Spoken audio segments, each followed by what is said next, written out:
Hot April afternoon. The sun is burning overhead. Hot dust is flying under his feet.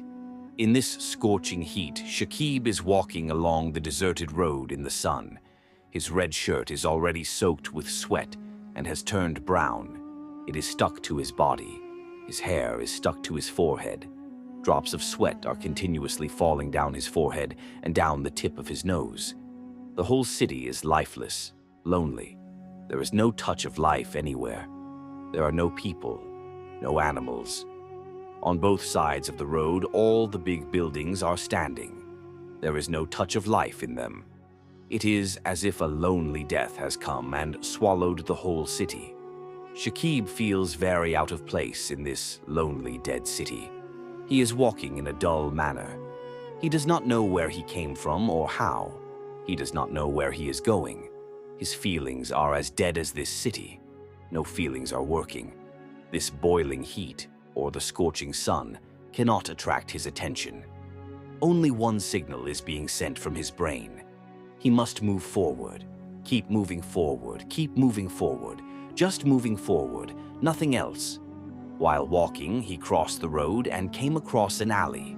Here, the road split into two. Shakib stood still for a moment, as if he could not decide which way to go. Finally, the signal came from his brain. He turned and started walking along the right alley. Again, that moving forward. This moving forward seemed to never stop. It would go on forever. While walking, he came across a dark alley. Ahead was only darkness. Nothing could be seen. It seemed that a blood-sucking vampire or a cannibalistic monster was hiding there. It would pounce on him as soon as he got there. But Shakib did not hesitate that much. He entered that darkness.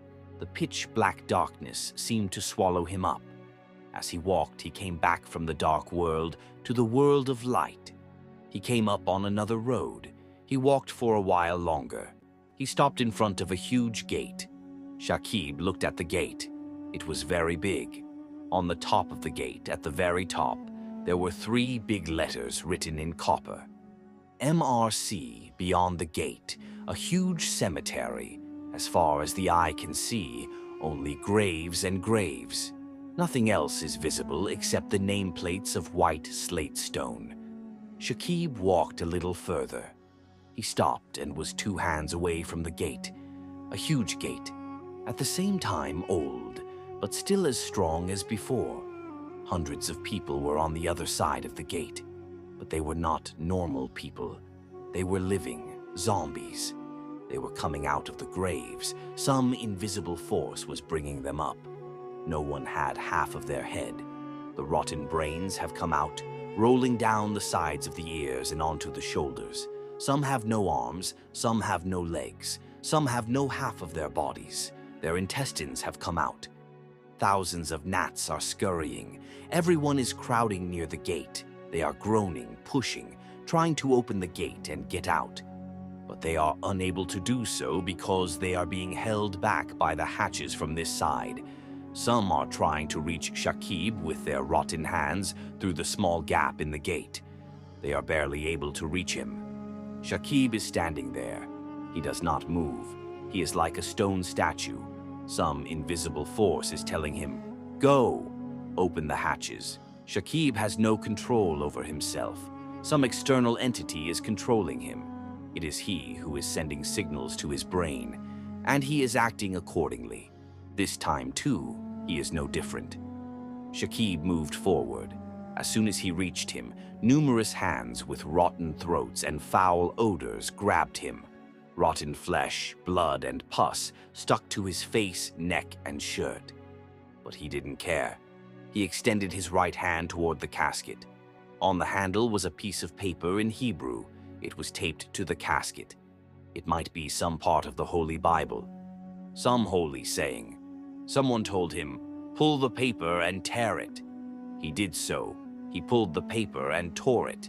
Then he grabbed the handle and started pulling. The old casket made a loud creaking sound and started to open. At one point, it opened completely.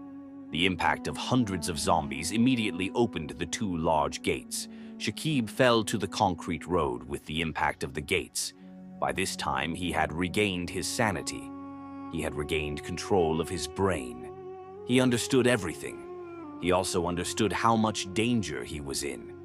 But it was too late. By then, hundreds of zombies had started crawling out like ants. They were trampling him.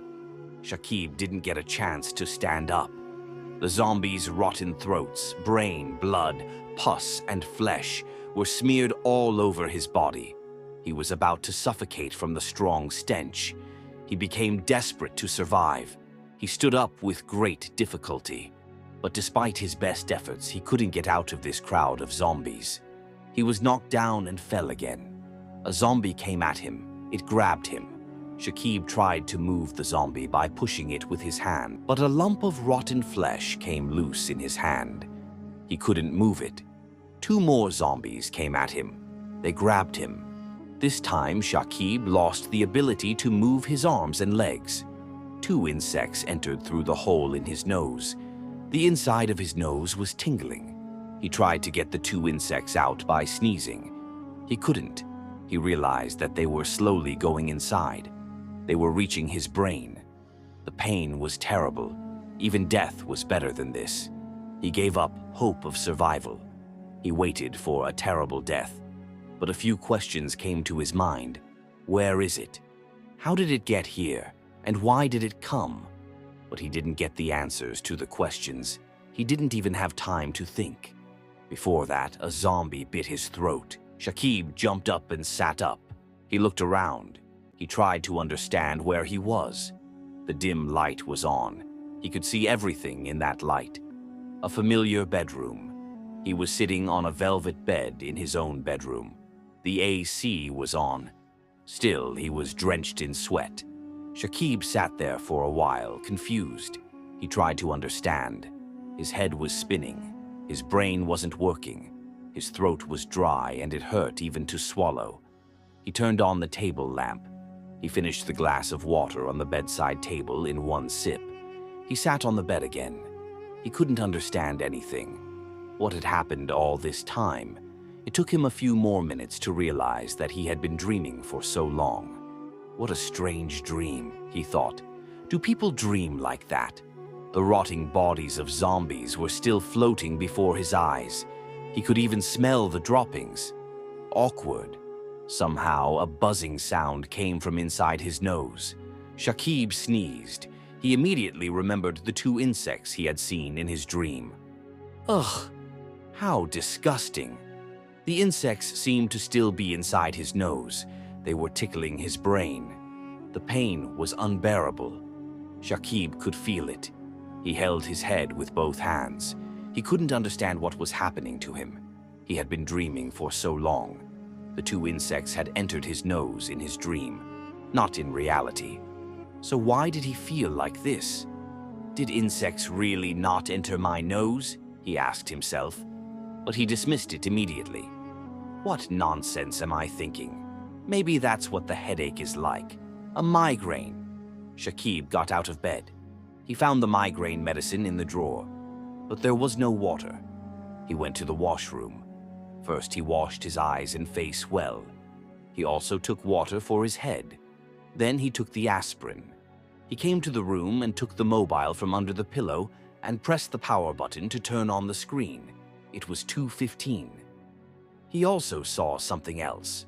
26 missed calls. Direct calls were made, but missed calls were made because he did not answer. Shakib checked the time. All the calls were made between 11 and 2. The last call came exactly at 2, so Emma might still be awake. Will he call Emma now? No, wait. It would not be right to call her so late at night. She can call him in the morning. He was thinking about these things, and then the phone screen lit up again. Emma called. Shakib immediately answered the phone and put it to his ear. He thought that for not answering the phone for so long, I had to brush my teeth. But nothing happened. Emma's soft voice was heard from the other side. Are you still awake? No, I woke up a little earlier. Oh, did you put your phone on silent? What are you doing? Why are you awake so late? I can't sleep. Besides, I miss you so much. Well, can you give me tomorrow? You mean, give me tomorrow? You'll be with me all day tomorrow. Okay, I'll see. I won't have to see. I have to stay. Okay, Dad, I'll stay. Get ready tomorrow morning. I'll come and pick you up. Okay, okay. Emma was happy. Shakib talked to her for a while. Her mind felt better. All the strange thoughts were gone from her head. She slept peacefully. In the morning, Emma woke up to her phone. He received the phone and put it to his ear and said in a sleepy voice, "Hello." Emma's husky voice was heard from the other side. "You haven't woken up yet. Get up right away, freshen up and eat. I'll be back in half an hour." Okay. Shakib hung up the phone. He looked at the screen and saw that it was 6 o'clock. There was no point in getting out of bed so early in the morning. He decided to sleep for a while longer.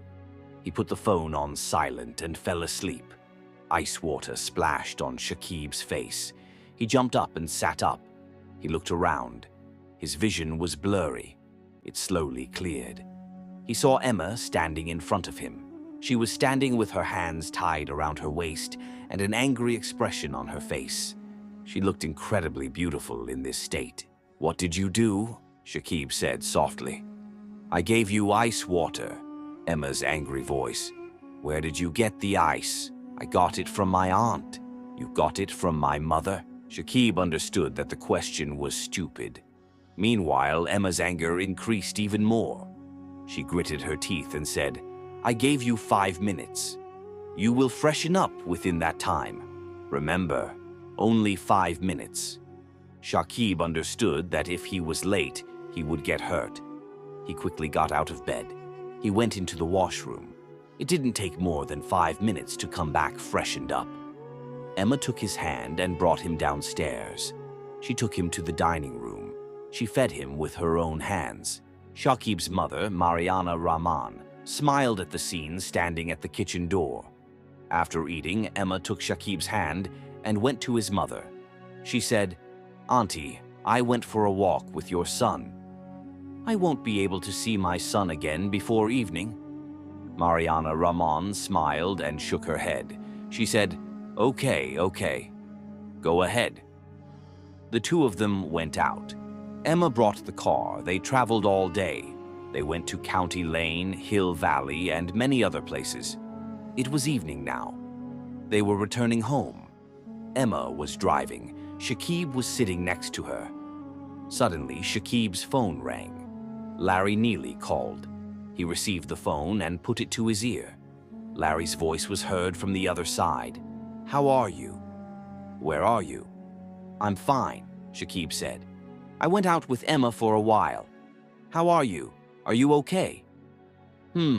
Good. Listen, I have good news for you." "Good news?" "Yes, good news." "Tell me, what kind of good news?" "Listen, I have got 2 weeks of leave. I have decided to spend 1 week with you. My brother has gone to England. He has not taken the helicopter. I will come the day after tomorrow with it. I will stay at your place for a whole week. You will get the helicopter for this 1 week." "This is really great news," Shakib said in an excited voice. "Thank you very much. But I still go to your place." Friends, stay till today. Subscribe and stay tuned to get lesson 2 of this video. Until then, everyone will be fine. Thanks.